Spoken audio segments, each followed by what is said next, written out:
இதுக்கு முன்னாடி பேரரசர் துரியோதன மகாராஜா வந்தாரு. அதுக்கப்புறம் பெருந்தேவர் அம்மா வந்தாங்க. துரியோதன மகாராஜா கூட தம்பி பொண்டாட்டி வந்திருக்க. போய் அவங்களுடைய மனை பெருந்தேவர் கடை சொல்லிட்டு வரீங்களா?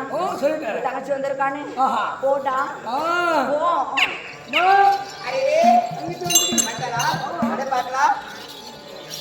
தங்கச்சி தங்கா அக்கா இருந்தாலும் ஒரு வார்த்தை. என்ன வார்த்தைமா?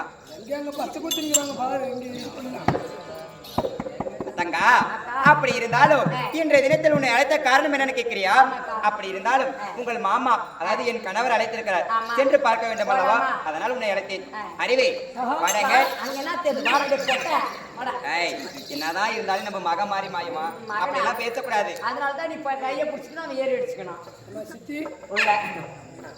அறிவே அந்த புறத்தில் என் கணவர் இருந்தால் உங்கள் மனைவிமார் வந்திருக்கான்னு சொல்லிட்டு வரியா? ஐயா ஒன்னா இருக்க கத்துக்கணும், உண்மையா சொன்னா.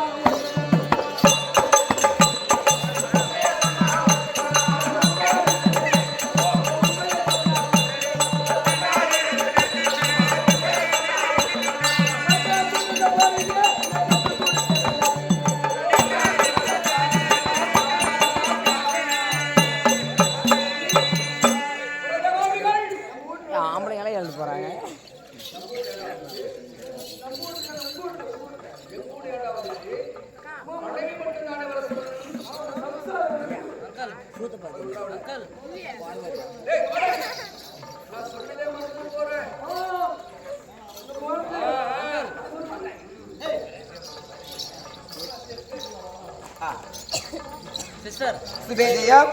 அதை யார் என்றால் விழாவிலே கலந்து கொண்டு கோமித்தாவை கொடுத்திருக்கிறார்.